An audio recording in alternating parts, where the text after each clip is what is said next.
Hey everyone, James from TeaDB here, bringing you another Inbetweenisode during these COVID-19 times. So today I am going to start by talking a little bit about Wistaria Tea House, which is a tea house in Taiwan.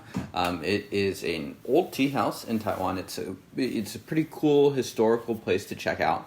To anyone that's been to Taipei or Taiwan and is into tea, there's a good chance you would have rubbed shoulders with it or been there before.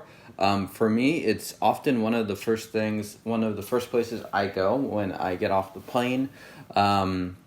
There is a sort of, from Seattle to Taipei, there's an overnight flight that leaves around 2 a.m., back when we could fly, of course. And it would land in Taipei around 6 or 7 in the morning, and of course not too much is open at that point. So Wistaria would often be the place where I get caffeinated, and that's what I did on my first trip to Taiwan. So I think for a lot of people, it's like one of the original places. Of course, here are all the masks that we have now, so I'm not sure if it's even open right now.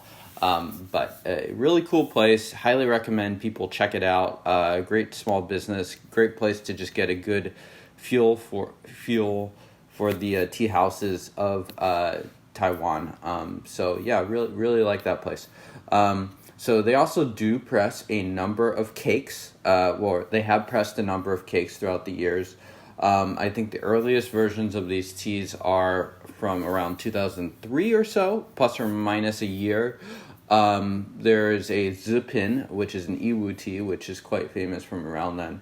But they've pressed tea up until 2006 to 2007, and then sort of off and on, the owner, Zhou Yu, who is quite famous, has a couple pressings that he did under the Hongyin brand that you'll also run into in like the 2013-2014 range. So again, really cool place. It's a historical place. You can look it up on Wikipedia. There's sort of cool stories to that. I'm not going to dive too much into that. Not really my expertise. Also featured in a really good Taiwanese film, Ink Drink Man Woman. Just a brief scene there, but cool to see a place that I've been like sort of a small business get exposure in that way. So other than being a cool place, I think Wistaria also makes pretty good tea. Their owner is very experienced.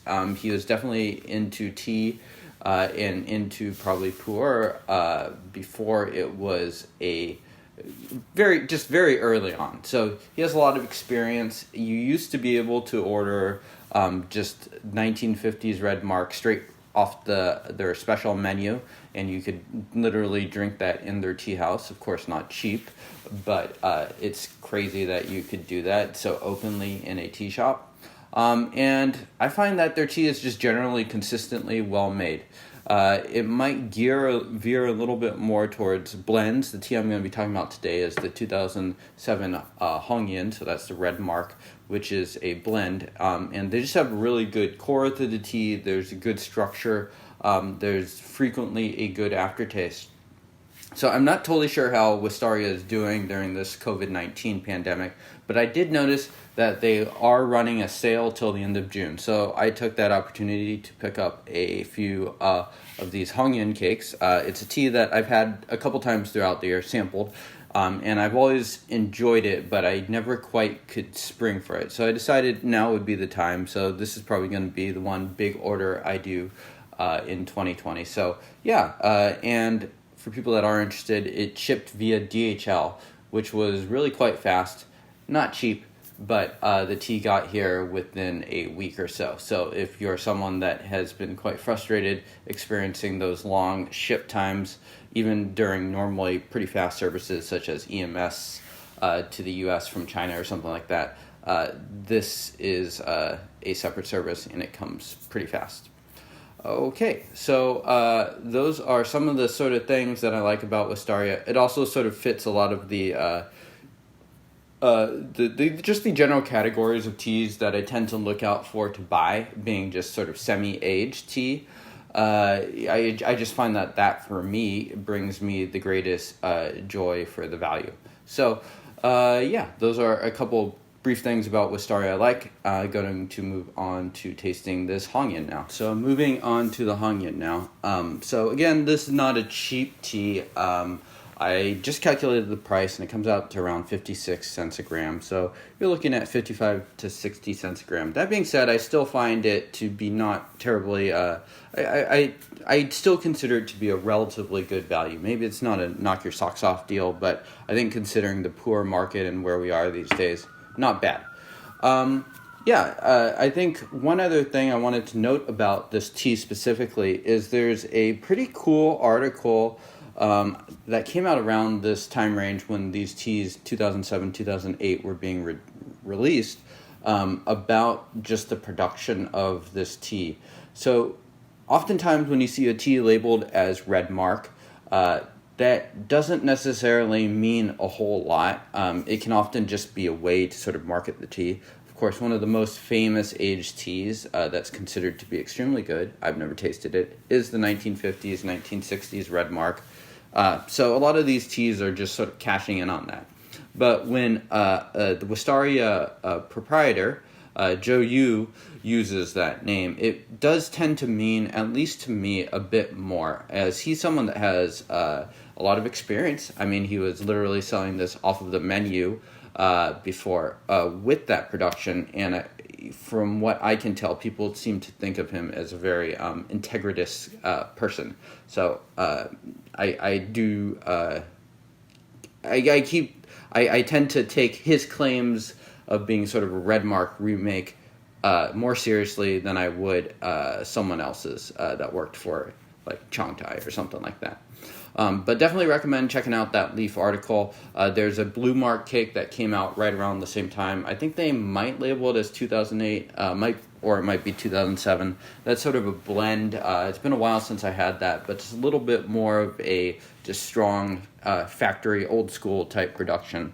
Also worth checking out if that sounds up your alley. Okay, so quick smell.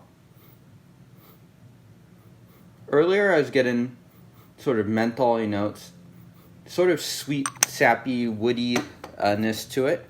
These teas have been stored, I believe, in either Taiwan or Hong Kong, but I think it's relatively moderate storage compared to that.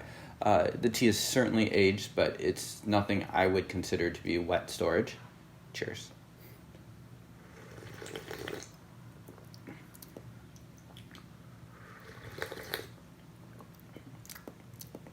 So the tea has definitely a little bit of bitterness up front. A quick note on this steep. This is steep number 2, and my teapot did get slightly clogged when making it, so it might have resulted in a little bit of a stronger brew. So hitting really up front first. I do find that this tea definitely does have a bit of just upfront strength and bitterness to it. It also, I'm not picking up on it right now, but there's just a tiny, tiny hint of sort of barbecue smoke that I can get sometimes off of the Aroma or off of the first 1 or 2 steeps of this tea. Not getting it right now, so I think it might just be so small that it's sort of kind of just a marginal thing that maybe sometimes you get it, maybe sometimes you don't. But it does tell me that maybe this tea was a little bit smokier when it was closer to being a young tea. So bitter, woody, menthol, and then I think for me paying attention to sort of how the aftertaste goes. Judging from the color of this steep number 3 might be a little bit weaker than number 2. Gonna go ahead and make 4-2. I just boiled this water before turning on the camera, in case you are wondering about heat. I would probably reboil this water if I had my kettle right here, but that's fine. I think it's close to being hot enough. So this is the second Wistaria tea that I really own a couple cakes of, the other one being the Qingtang, another tea I like. I'd say this tea fits a little bit more into your standard Pu'erh range. The Qingtang is a tea that I personally really enjoy, but is a little atypical, a little idiosyncratic as far as raw Pu'erh goes. I tend to think of it as sort of a one-of-a-kind in the teas that I have. This tea, I think, is at least pretty easy. I think this fits squarely into the sort of semi-age, and I think the appeal is pretty obvious for a tea like this. Now, the sort of aftertaste is taking over in the throat, in the mouth, and I think that's definitely a big part of the appeal. Woody notes again.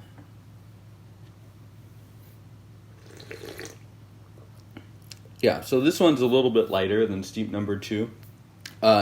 Good body to all of these teas. I wouldn't call these teas soft, but it's not super sharp either. It's at a state where I could drink this now and enjoy it without complaining too much. Probably a little bit more drinkable than something like the Love Forever Paper Tong. But can I see why this tea is called Red Mark and you would want to age it for a while longer? Absolutely. So definitely one to drink or to age, depending on what you're after.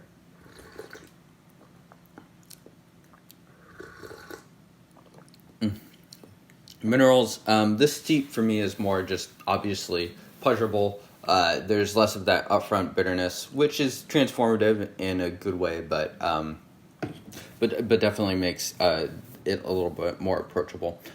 Yeah, so here is steep number 4, which I just made. And just a quick note also, I do steep these teas with slightly less leaf to water, and by that I mean like about 10% less. So rather than using like 6.2, 6.3 grams for a 95 milliliter Yixing pot, I will dump that down to 5.6 or so. So that's like 10% lighter. So not a whole lot lighter, but I tend to just, someone had recommended that to me in the past. I think it may have been Wuju. Thank you, Wuju.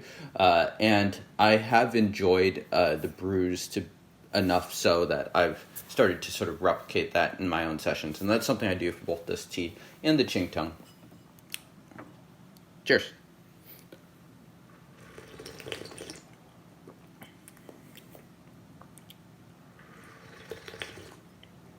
Yeah, so sort of just a combination of 2 and 3. Just a good upfront core, strength to the tea, good aftertaste. This tea is definitely one that I do note some energy to it. It's not the sort of overwhelming energy that I would get from something like that Hai Long Hao Lao Banzhong that Deepu sent from 2006. But it is a sort of solid, steady energy that leaves me feeling pretty good. So yeah, I think that sort of just wraps up my notes on this tea. I'm going to give it a 7.0 rating, and I think it's probably one that is likely to improve and move up that scale as it does continue to age. And yeah, it's a tea that I purchased this year. I'm not purchasing a whole lot of tea these days, so just a couple purchases a year. And this is probably one of the few that I will do. Definitely recommend people check out that Wistaria sale. It runs till the end of June if you are interested. So I picked up this and I split a cake of Zipin 2003 with Garrett, tea that I probably will feature at some point this year. In terms of just the sort of... so there's a couple advanced metrics I wanted to bring into here real fast. So if you're not interested in these sort of like nerdy advanced metric stuff, you can stop. I don't care. But this is for all the nerds out there that like to think about this stuff. So one of them is value over replacement tea and relative to cost. So this tea would be, in that 50 to 60 cents per gram range. So how does that compare with the average pu'erh you can buy? I take this versus just about any young pu'erh I could get for that range. Part of that's personal preference, of course. And for me, this probably edges out stuff like the Yongqing Hao, which now has a higher cost. So for me, I don't know if it's the absolute best value tea on the market. There might be something from Teas We Like or somewhere like that's pretty equivalent. But I'd give this a positive score of something like 1 or so. So that's just value over the replacement tea. So a rating of 0 would mean that it's about the equivalent to a replacement tea. And the other rating would be value over average tea owned. So it's just how does this compare with teas that I already own. I'd give this definitely a positive rating. It's definitely more expensive than the average tea I own and that I drink more often. But I'm going to give this a rating of 1.2 as far as the value over the average tea owned. So those are just a couple metrics that I look at sometimes when I'm trying to assess whether a tea is worth buying or not. I know some people don't like to overly evaluate tea in this way, and that's fine. Do what you want to do. But for me, I do find it to be helpful. So again, that sale runs through June. They are shipping via DHL. You can expect the shipping cost to be, for me, I think it was around $12 or so per cake. So yeah, hope you enjoyed this episode. What I like about Wistaria and the 2007 Hongyin. And I will see y'all soon. Cheers.